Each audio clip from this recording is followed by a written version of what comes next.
Well, hello and welcome to the Alpha Anywhere demo and Q&A webcast. I'm Dave McCormick, VP of Products and Services here at Alpha Software. And today I'm pleased to present Sarah Mitchell, who'll be presenting today on, I believe, JavaScript graphing. But we're also here, of course, to answer your questions. So if you do have any questions, go ahead and type them into the questions box of the GoToWebinar control panel. All right, so let's get started. Hello, Sarah, are you there? I am. Can you hear me? I can. Let me go ahead and make you the presenter so we can see your screen. And I'll drop off video here. And I'm looking at Alpha Anywhere. I know that product. All right, great. Thanks. I was about to ask, which do you see? The perils of two screens. Yep. All right. So as Dave mentioned today, I do want to talk about JavaScript charts. We have a bunch of different types of charts in Alpha Anywhere in the UX component. And two of the main ones that you may encounter are the chart control, which is found in the data control section down here. It's called chart. This is a server-side based chart. It does all its computations and generation on the server before it's sent to the client. And the other one, which we're going to talk about today, is the JavaScript chart, which is found in other controls. And the JavaScript chart is different. JavaScript chart is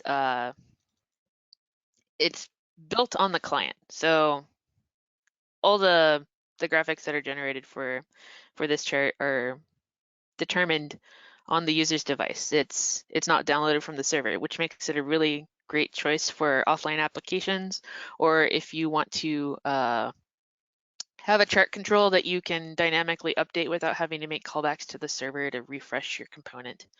So that's where the JavaScript chart is really useful. And the way we built JavaScript charts and why they're called JavaScript charts is that we've integrated the RGraph library into Alpha Anywhere, and that library is very rich. It has a bunch of different types of charts in it, and the way that they are defined is by JavaScript. So this is the editor for a JavaScript chart. You can get to it by double-clicking on the chart control in the UX component, or you can go over here to chart properties and expand it by opening the chart properties here.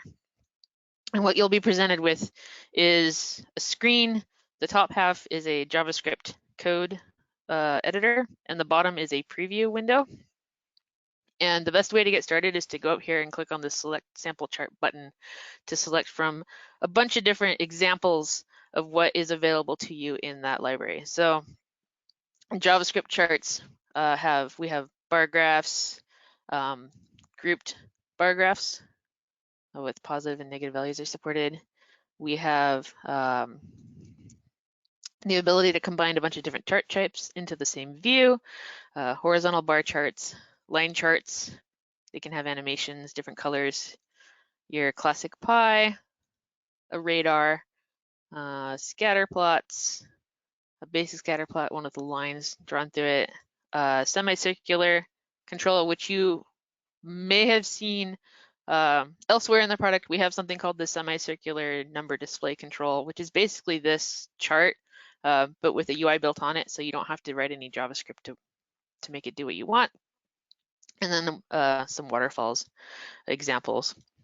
So I wanted to just focus on this first example in here and show you guys how you can go from the sample code that gets inserted, change it to use the data values that you want, and then do some basic modifications to get different colors or change the labels. So we'll start with this. So I've selected that bar, I clicked OK. It will insert the JavaScript to create that bar chart in here. And if at this point, if I click Preview Chart, it's going to show me down here what that looks like.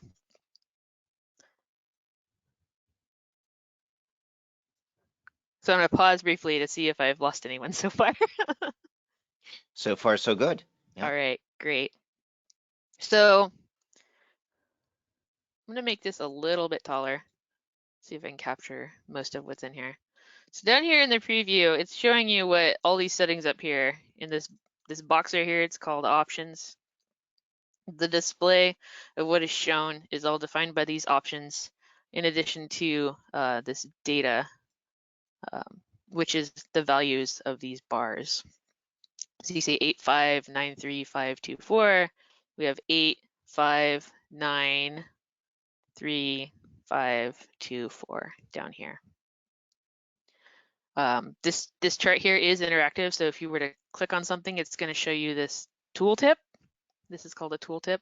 The tooltips, in addition to the labels down below, are determined in the options. So you have x-axis labels, which you'll see this is a JavaScript array here. It shows you Monday, Tuesday, Wednesday. These are the labels that appear along the x-axis at the bottom. And then the tooltip is the text shown when you click on it. And you'll see here it says Monday, Tuesday, Wednesday, Thursday, Friday, Saturday. So if I click on here, I got Monday, Tuesday, Wednesday, and so on and so forth. The stuff at the top, the title and a description shown underneath it, these are defined up here on these next two lines. It's called title and title subtitle. So a basic bar chart is here, and then your description, your subtitle is shown in here. There's a little bit of formatting here on the subtitle. It's set by this subtitle italic true property.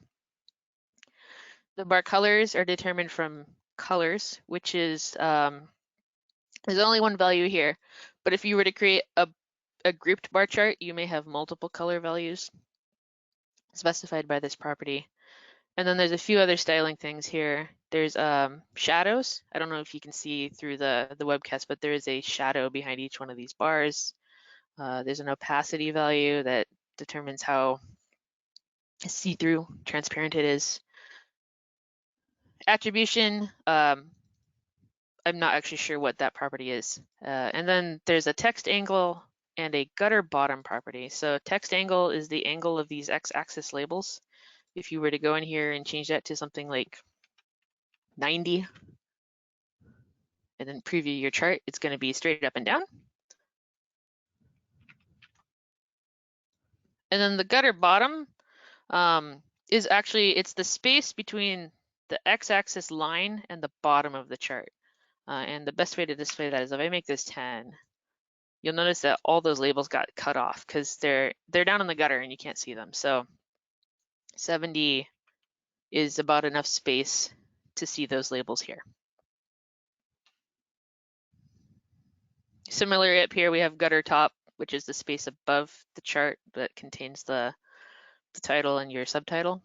And this thing called H margin, which is the space between each one of these horizontal, or not horizontal, vertical bars. It's the horizontal margin on either side within each bar graph. And we can make that 1. So everything is bumped up against those borders. We could make it ridiculously large. You can actually make this so large that the bars don't render anymore. Something to keep in mind. I think we had it on 20 originally. So that's all those properties that we just looked at. Those are the ones we have in the sample here. The other property that I want to talk about here is data, and this is the one we're going to focus on for a little bit before we go back into talking about other options that are available to you. But data, this is the data that is graphed in the chart. This has static data in it. This data can actually come from anywhere. You can read it out of a list control. You could read it from a data series. I'm going to show you how to do a data series today because that is built in right here. And it doesn't require putting together a list and all that. And it's a great option if you're building out dashboards and you don't want to have a list in the background. Maybe you just want to pull some data down from your database or a web service. Having those options here in a data series is a good way to do that. So before we do that, I want to show you how you would change this line here, as line 5, this data, so that it could be populated with something else.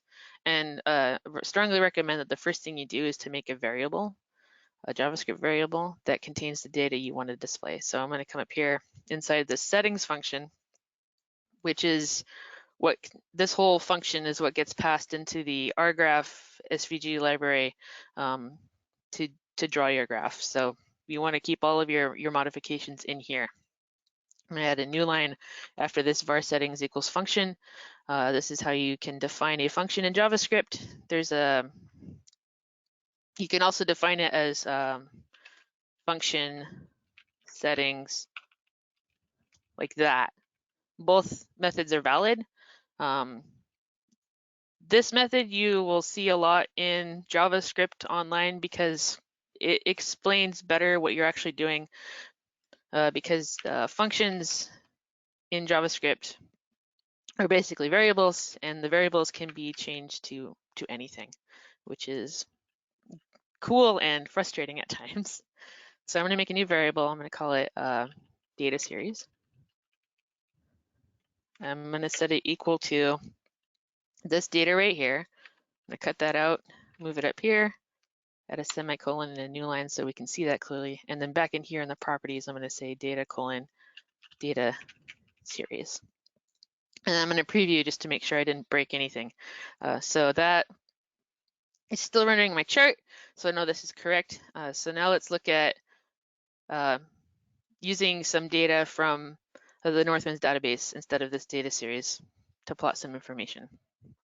So what I'm going to do here, I'm going to leave my mouse cursor here after this declaration, this data, and go click on select data series. And I'm going to remove this one. I'll show you how to create a new one from scratch. So what I want to display is a count of orders for each customer in the Northwinds database. And the way we're going to start with that is we're going to create a new data series. And I'm just going to use series 1 as the default, but if you're going to have several data series, I do recommend you name them something meaningful so you know what you're looking at. And so now that this has been added, I now need to define it, and I'm going to do that by clicking Edit Series Definition. So this is the data series builder. Your data series can come from a number of sources, a SQL data source, static, custom, JavaScript. We're going to use SQL, and the connection string we're going to use is the demo connection string that you can create in Alpha Anywhere. If you don't have this already listed here, all you need to do is to locate this link. It will appear under this box in this dialog if you don't have this connection string, but all you have to do is click this create AA demo Northwind connection string. I'm going to use Microsoft Access. I'll make a clean copy, click OK, and now this, I can use this connection string in any kind of mockups or demos I want to do. So close this. This connection I'm going to use, I'm going to click OK. And then I'm going to define what data I want out of this database using the SQL statement option down here, as opposed to table name and field list, because I want to actually count the number of orders per customer. So we'll go into the SQL statement builder,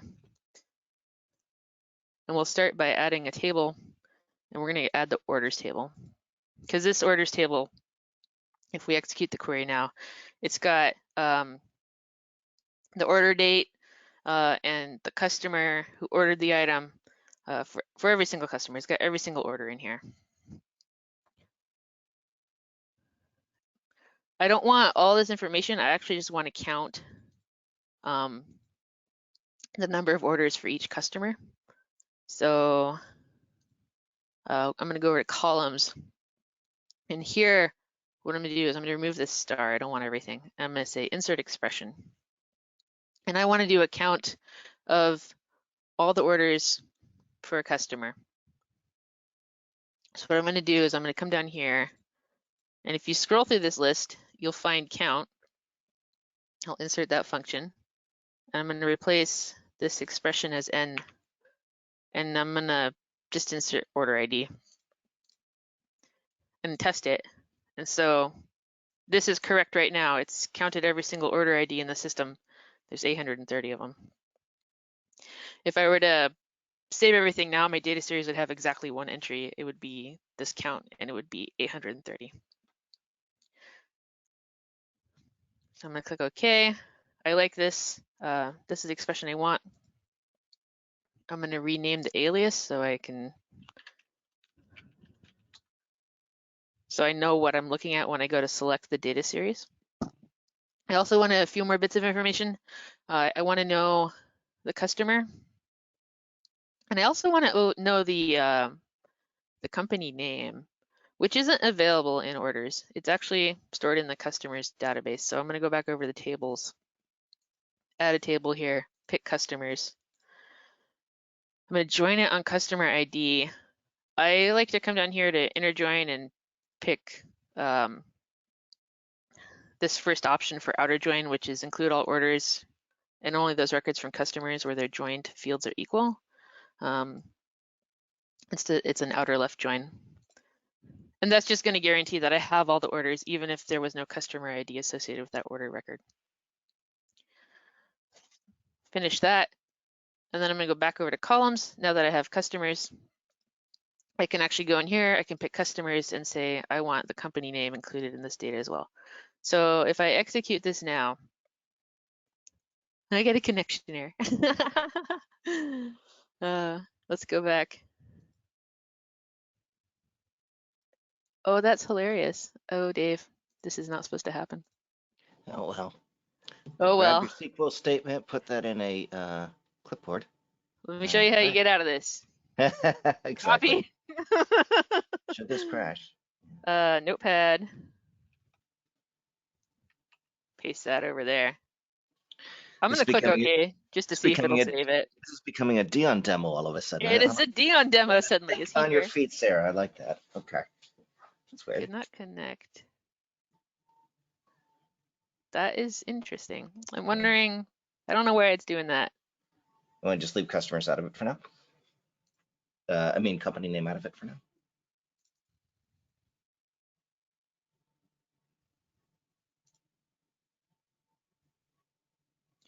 I want to figure out why. I was going to do one more thing just to get this all set up, and that was to add a group by statement.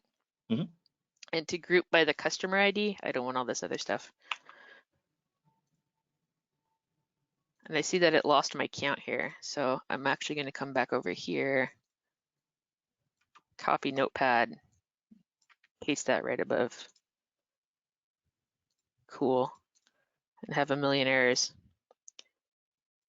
Cancel your way out and go back in. Yeah, I might have to restart Alpha Anywhere. Oh. Okay, I do want to save that though. Okay, we're going to close this and save the demo briefly. And I'm just going to relaunch Alpha Anywhere. I'm using the community edition here, and I'm launching from the universal installer. Nice. Go back into our charting demo.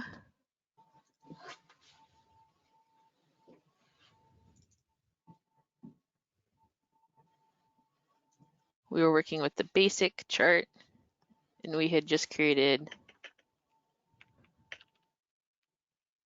a data series for this data.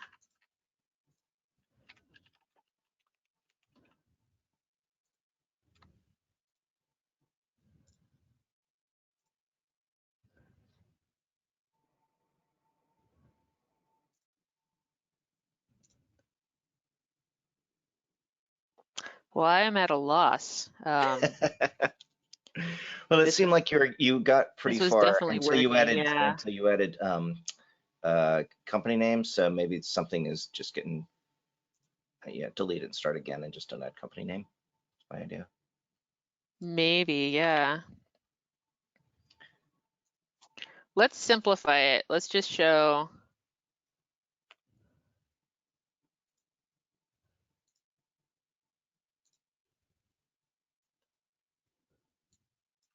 Let's just take that out of there. And get back into see, it is connecting. So customer ID.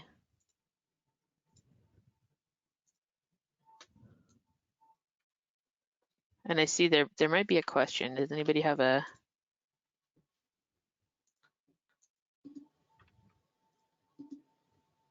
That is interesting, huh?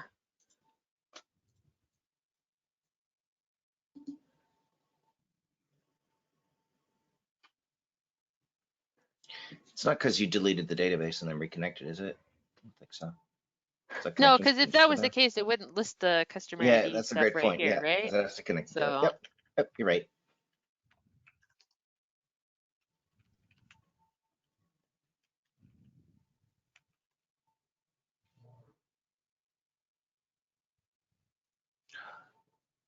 oh, that makes me really irritated because this was working earlier. Oh no. Oh. Let's pretend like we got our data series working, All right. and then I will definitely send you guys documentation where that's at, and we'll get to the bottom of that. We'll fix it and send you the component that we built it Yeah. in. Yeah. That is something that we do document in the with a video. We have so this in-depth example chart based on SQL data goes through all that data series setup. I apologize. I did not expect that to happen. I was testing this Oh, that's earlier fine. just before Hey, do you want to the paste demo, that and it worked. documentation link into the Yeah, chat? I Yeah. can. The other way you can get there too is there's open JavaScript charts documentation link right here, and that will open up my browser's on the other page. This documentation. Where is the chat window? There we go. All right. Thank you. Yep.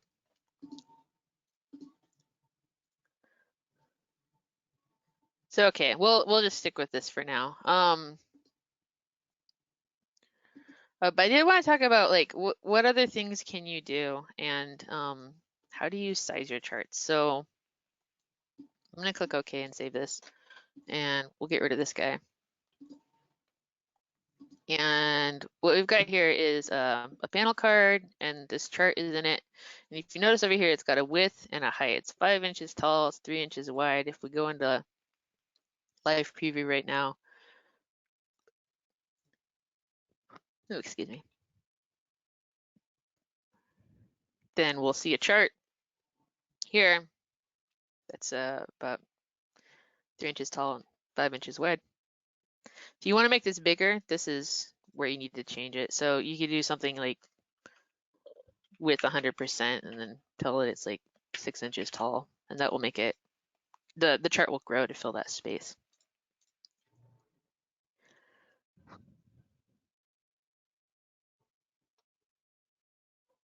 So here we have is the chart.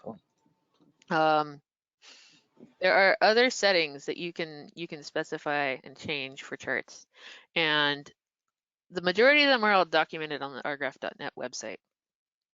And when you can get there by clicking this RGraph.net link, and this will open up your browser, and it'll put you on the landing page, and the section you need to go is SVG. So all these charts are rendered as SVG objects. We do not use Canvas, and that's just because Canvas has issues on mobile, or at least it did when we first integrated this RGraph library. But in here, you're going to find examples of what's in here. In addition to the examples we have built in, there are other examples of the different types of charts that you can create. And when you come in here and you're working with, say, like a bar chart, if you just click on that image, it's going to take you to the API reference, which has all the properties you can set. So if we go back to Alpha Anywhere and we look in here, we notice we just have like a handful of settings here. And if you click on property name, it will list other properties that are available. But what you'll notice here is there's no description necessarily of what that property does. So that's where you need to go to the RGraph documentation to learn more. And so if we come down here to properties, they're grouped up: background, color, X and Y axis, text, tooltips, shadows, key. If you're looking to create a legend, you actually want to create a key. That's the thing that shows you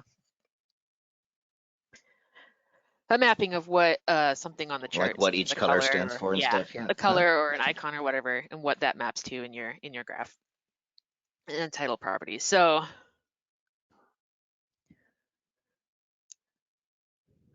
and then how to do things like override what the tooltip does and that kind of thing. So let's look at one on the bar. And I'm just gonna drag alpha off to the side here so I can do this. Compare the sides. This is what we have. You will note that if you're in here, you won't see H margin. You'll see something called margin. Let me go find it. Margin inner and margin inner grouped. That's the description of this H margin. And there's also one called H margin grouped, I believe. And those are the settings for specifying the space between each bar. And in the case of grouping, it's the space between each bar within a group. And in here, you'll see a short description of that property and then what the default value is. So let's find something here that we don't have in here. Let's look at x-axis. And X-axis color, or is that already colors? Is that different? yeah, let's look at x-axis color. So x-axis color is the color of the x-axis. So if we come down here and we say x-axis color, and let's insert a color. I'm going to right click and go to my color picker, which is in Genie's insert color by hex value, which I hope is my favorite color picker. And I'll pull something out of, how about solarized? How about this pink color? Okay, that insert my color value. And then preview a chart. Oh, Look at that, how it's I supposed made a to be mistake. specified. Gotta put quotes around it. Preview chart, and that has made our x-axis pink, which you can't really see, right? So Oh, it's maybe coming maybe across. we should, yeah. It's not a big improvement though, I'll say, but it's Oh, it's a huge it's improvement. visible. It. Let's go line width. Line width is it's a number, it looks like. So let's make it like 10, something outrageous. And then preview our chart. And now we've got a big fat pink x-axis line on the bottom. Cool. Yeah. So there's a lot you can do here. You can get it to work with your data. I apologize if that didn't work to show that, but this is just sort of a how you get started with this. Once you've figured out how you like the style here, you do want to do some testing in your app where you've placed it. So if we went back to this and made this the 3 inches and 5 inches again, like if this is the size of my graph that I want, the space between the bars might not be great. Like here, it's clearly not, I can't see them at all. So I would want to go back in there and find that H margin and make it significantly smaller so that I could see those bars in my smaller view. So click OK.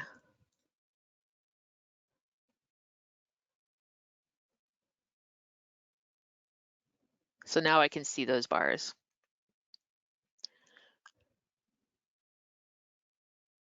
Now in CSS, HTML in general, typically you can specify widths in percentages. I'd like it to be 100% width, but heights are a little bit different. They don't always know what the screen size is. So, but is it possible somehow to create a chart where you can have it like fill the available height and basically horizontal and vertical space in a page? You can certainly have it fill the horizontal space. The vertical space, I am not 100% sure. Let me maximize Alpha Anywhere again here. So like 100% on the height isn't going to do what we think it wants to do. But you might be able to do something with a viewport heights, and I think it's under VH is the term, but that's a CSS value that is based on the view, the screen size. So we're gonna haphazardly test this to see if it works. Okay. Yeah.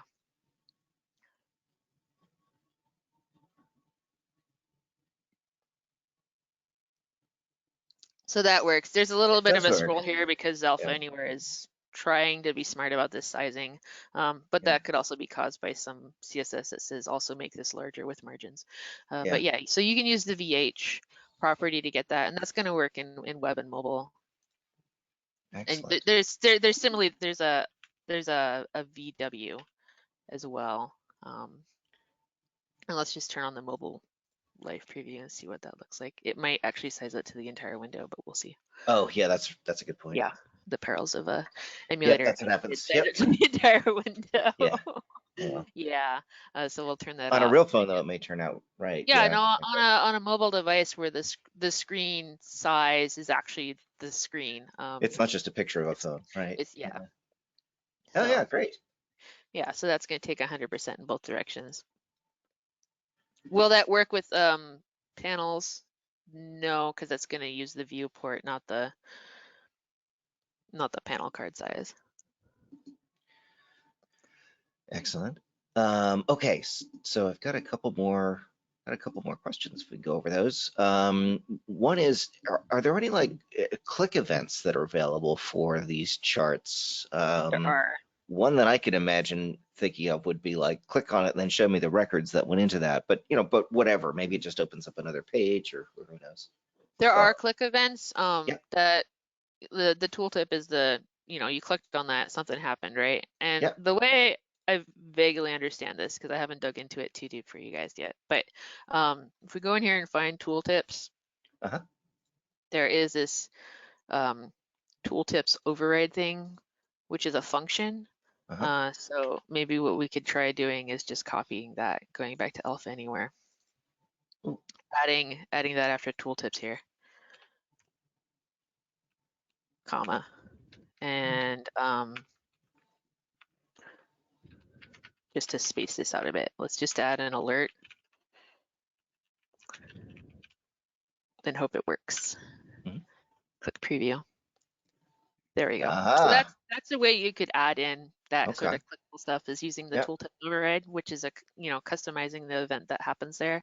If you want to do action JavaScript here, you can go off and define a JavaScript action. So let's save this and let's go over here to JavaScript actions. We'll add a new action. It's like a better message. Click OK. Okay. It's just telling me I have to click edit to define it. So we'll define this one called better message. We'll say edit action, add a new action. We're going to display a message box. Well, okay, let's do transient message box. Yeah, those are cool. Transient message box. The text is going to be, you clicked the bar. And I'm going to position it in the center of the screen. All right, and then appearance, we'll leave all the other defaults here. I'll just click OK. Okay, I'll save this. The last thing I do before I close out of here is I'm going to say click to see the JavaScript code to invoke this action. I'm going to highlight that. I'm going to copy it. You could also click copy to clipboard if you wanted to. Close this, click OK, and then go back into our chart by double clicking it. And in here where it says alert, I'm just going to paste that code I copied. And I'm going to preview this in live preview, just so you guys can see what that looks like in here. So there's that transient message. So that's how you can add in something. You could have this whoosh away to a new panel by, changing the current panel card that's active. You could display a big old pop-up window that has a bunch of data in it. Select the value in a list, print a report. Really, the sky's the limit at that point.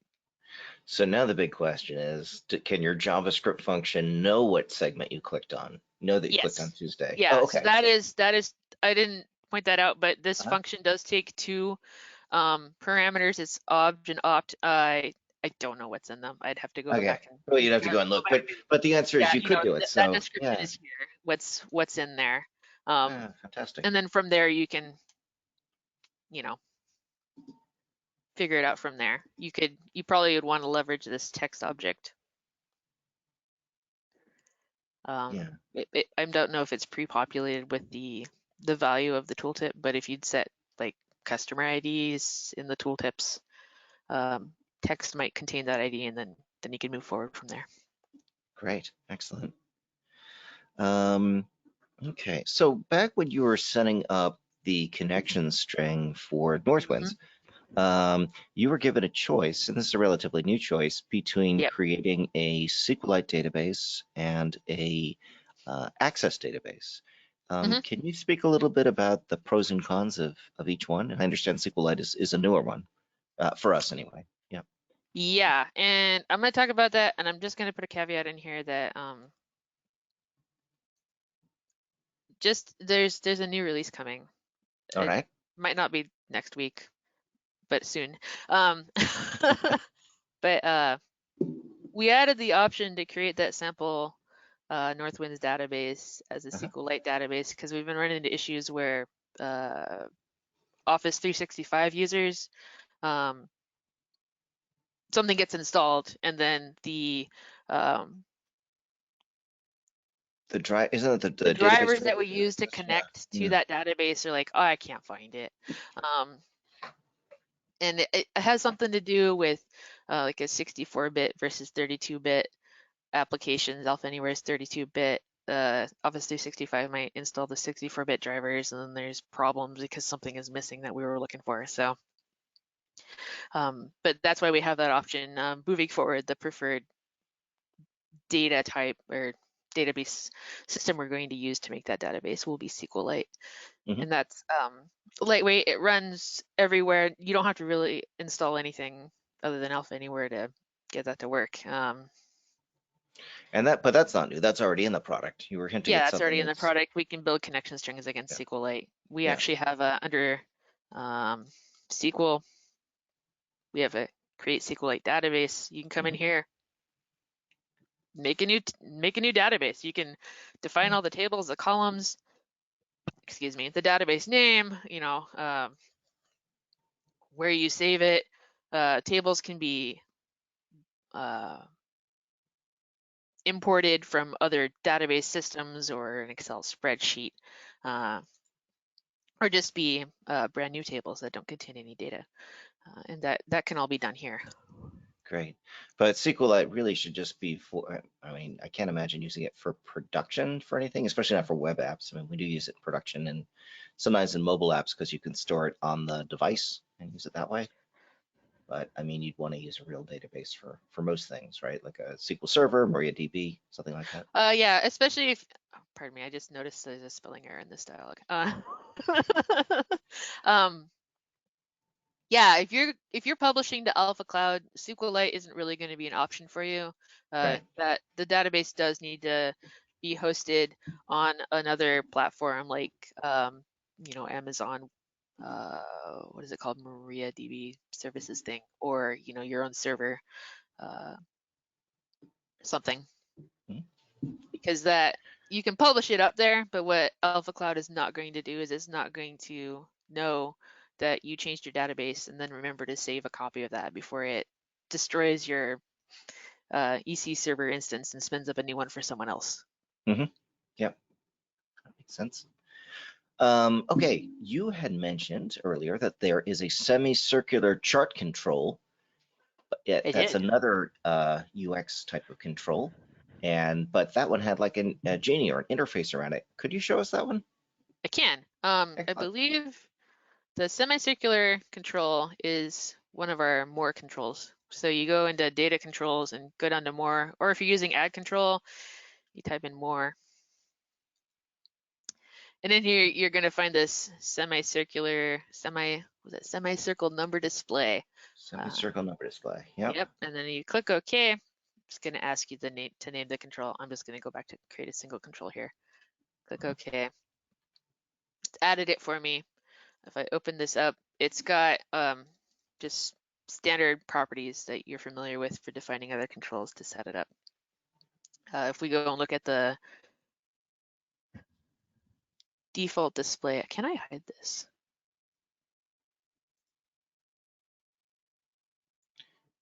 Is that deleting it? Yeah, good question. No, but you could put it in another panel card. There. Oh, that'll do. Okay. It's hacked away.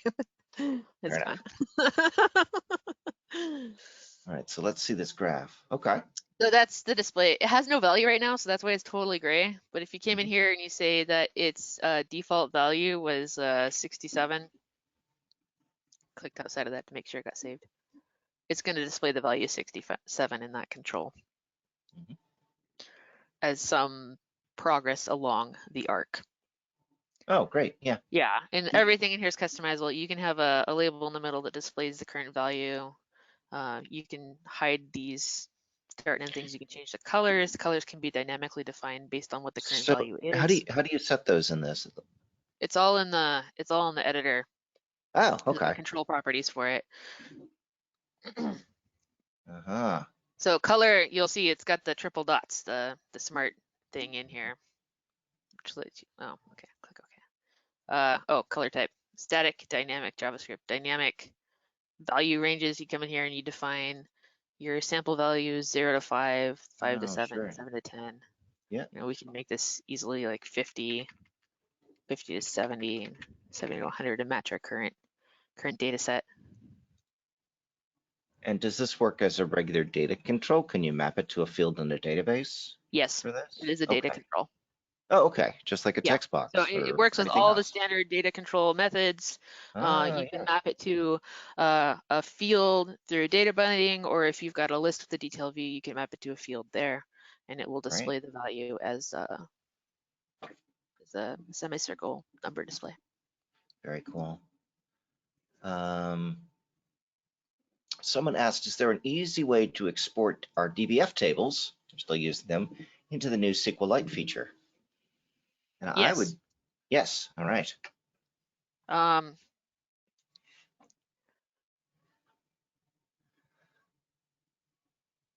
would use create SQLite database. Table.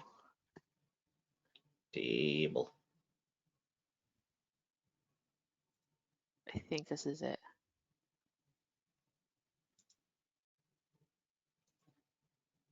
Wait, I'm thinking of something else. Hold on. Let me think about this for a moment.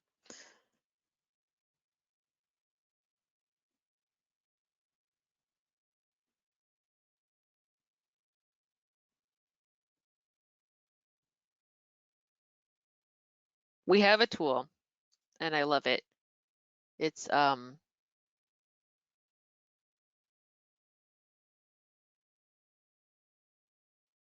not seeing it. Could you also just do it in the regular control panel using setting up a connection string to the SQL Server database that you used, and then just use the regular desktop type of operations to do a copy database or duplicate database? There's something in DBS, I think it's called like the upsize genie, which would let you export it to SQL. Right, okay. Yeah. And so as long as you built a connection string to that SQL database, you'd be all set. Yeah, but I think with the SQLite table tool, you can also just say, hey, take these DBFs and export them to a SQLite database. Okay. I can't remember what it's called, but we have a tool that does that. It might actually be this this right here.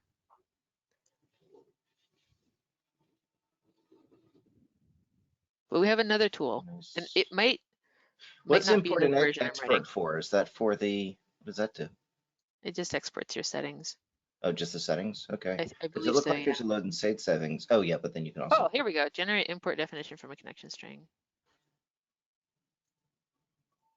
you'd have to specify, paste in your connection string, but if you built a connection string Memorize to your the, connection string name yeah, yeah, and then type it here. Yeah, yeah, no, okay, you can import things another one this like way that. too. And you can create connection strings for DBF tables. Yep. Yes, that's right. Okay, great. Yeah, so you could do it that way. Okay. Nice. Let's see what other questions we've got. Whatever the SQLite ones, screen heights, clicking on things. What else have we got? We should do a webinar on SQLite, just the whole thing. Yeah, I think so. Now that we've dug Yeah. into it, yeah, there's a lot of genies and stuff we should look at. There's a lot of really cool tools that will help you along. So someone said, I know grids can be used in desktop applications.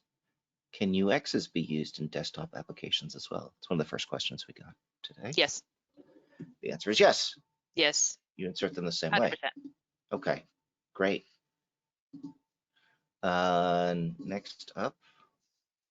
Oh, this person asked, should I be concerned with Amazon S3 moving to Amazon Trust Services for my Amazon connection string? Are things going to change, do you think? I have no knowledge of that. Don't know the No, answer. I Send us do the not know. guides at alphasoftware.com. Actually, we'll take a look at that. We use the Amazon database stuff. We use database stuff and connection string stuff, but I believe this is in reference to S3 particularly. For S3 in particular. I don't know. That is a good question. Thank you. We will investigate. Actually, let me just write that down. Wonderful. Okay, I think that might be it. Are there any more questions? Oh, can you do an example of a pie chart? And actually, we were talking just before, but it seems like in the new version, there might be an issue with the key feature, the legend feature, maybe not working with a pie chart. Is that correct? Or did I hear that wrong? Yeah, there was a library. It's included, but it wasn't getting published. So in the next release, that will be fixed. Oh, okay, great. All right. Yeah. Nice. I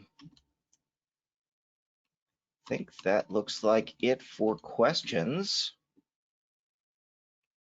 Got 15 minutes left. Well, 13. Yes, exactly. Oh, this is a good one. Let's see if we can get to the bottom of this one. Maybe not this one, but said over the decades, many A5 functions have been created. Is there a location that explains the naming conventions, upper versus lower, leading asterisks, etc.? I think there's some with underbars as well. And when and which to use. I think in the case of when and which to use, we do get, we do try to make a point at least of when we go to a feature that, or a function that is a better one has come along, we not only say see also, but we'll often will deprecate it or suggest that they use a new function. So that happens a lot.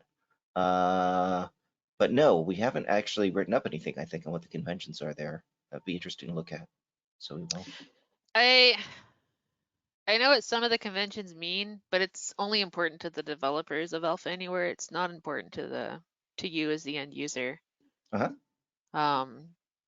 they're just curious. Yeah. It is with respects to X basic case doesn't matter in X basic, so uppercase, lowercase in the function name, it's going to call the same function in both cases. Right. I do try to make sure in documentation I use some form of camel case, just so that you can read the function name, as opposed to like all uppercase or all lowercase. Right. Yeah, that's drag. Yeah, in terms of like A5 dot or A5 underbar, if it's a dot, it's part of the A5 namespace in X basic. If it's an underscore, it's just a function name. Yeah. Here's another question. Can you use a list with SQLite on a mobile device? Yes, but not how you probably think it should work. Okay. Do you want to go through pointers there? I feel like what they're asking is, because you can publish a SQLite database to a mobile device, but the way the list integration works with the connection string, it actually goes to the server for that data. So you can't have, there's no way to build a connection string to a SQLite database that's stored locally on your device at this time. Mm-hmm. That's not saying you couldn't do that. You could populate your list using a JavaScript function or some other client-side method, and then manually contact, that database, pull the data down. But you're also on the hook on the other end of updating it if you're saving to it. I see. Okay. If you want that kind of functionality. If you just want to display data in a list from a local SQLite database, that's 100% doable with JavaScript, and is actually fairly straightforward. And fairly straightforward. Okay. But using it as just a regular data source like you would against a SQL server that's on a server someplace. Right. It's not quite the same thing. Yeah, that SQLite database will have to be up on your server or on a server somewhere that it can be reached. Awesome. All right.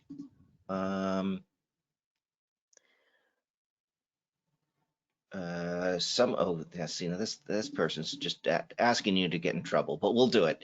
Can you try the data series connection again? I got it to work, but couldn't remember the expression created to give the count of orders. Oh, can you just at least go over the SQL portion where you talk about count? I guess it's more of a SQL server question, but that'd be great. Let's get crazy and just make a new component for fun here. Okay. And I'll add a control. Yep. Text box. But we're not going to use that. I'm going to show you the other way to get data series. So data series are globally available across your whole component. You can find the data series editor under the menu in the UX builder. And so in here, add data series, series 1, edit the series definition, select your connection, and then define your statement. So we'll go down here and SQL statement. So I have a feeling it doesn't like You're that. You're going to do orders, I think. Right? From orders, we can count customers. So that we can do a count of something. Yeah, we'll delete orders. Okay. If you go to columns, there's this insert expression thing. You click on that, and it opens the SQL expression builder. And over here on the side here, there's this all functions section. And down in here, these are all the portable SQL functions you can use in your expression to compute a field. And one of them is count. And it counts the rows that satisfy the expression, or all rows. So let's just do count star. Oop, double click it. And then we'll just make that count star. And test, 830 rows. So that's that function. There are other ones in here. They're grouped a bit, like character functions for building strings, geography functions if you're doing, if you have data in your database that's geographical in nature. Numeric is where I think you'll find count. Excuse me. So, but there's a whole bunch of things in here that you can use. Very cool. And then after you've created it, it's going to give it a default alias name. It will probably be expr1 or some number. And if you don't like that, you can change it here in the alias setting. Will it change it for you in the SQL box? It does. Wonderful. Cool. Yep. And then if you execute the query, it shows you the. So the trick to getting that is underneath the available columns thing, click on insert expression, and that's where you'll find count and all those other good ones. Yeah, in fact, you can come back in here and edit this by clicking this dot for column. And yeah, you can select it. You can click insert function name, or you can actually just double click it. It'll insert it. Neat. That is awesome. Well, Sarah, thank you very much for presenting today. Thanks everyone who showed up and asked questions. If you do have more questions, go ahead and send them to guides, GUIDES @alphasoftware.com. Thanks again. Hope to see you next week. Take care and stay well.